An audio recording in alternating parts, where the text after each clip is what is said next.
Munadi the series Aleph Lam Mim, Newton's First Law, Part 1, by Punki Harmoko.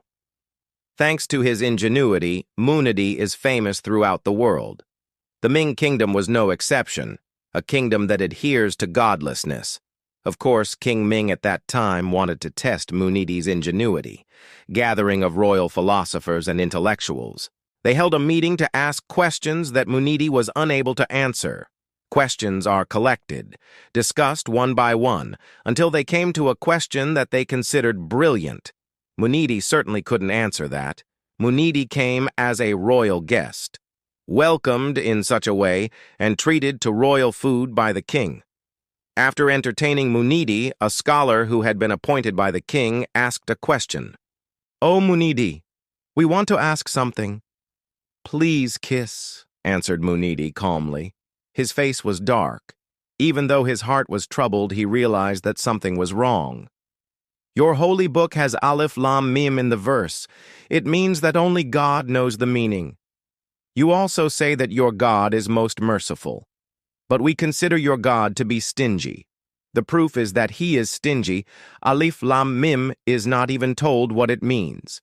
If your holy book is true and your God is most merciful, explain to us the meaning of Aleph Lam Mim."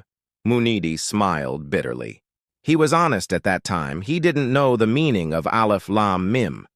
The king and the royal officials were really happy. However, Munadi is confident he can answer the question. The king gave Munadi a week's time. Day after day passed. Munadi also failed to find the answer. On the last day, he saw children playing dampu, a typical game of the Ming Kingdom played using stones.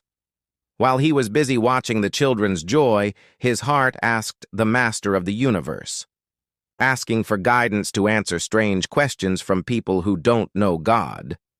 Suddenly a voice emerged from within Munadi's heart. "Pay attention to the children playing with stones.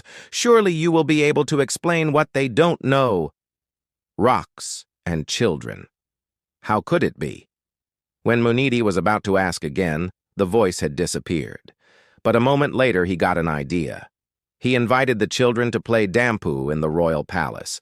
Then Munadi answered the question in such a stunning way. What was Munadi's answer? The answer is in the next episode.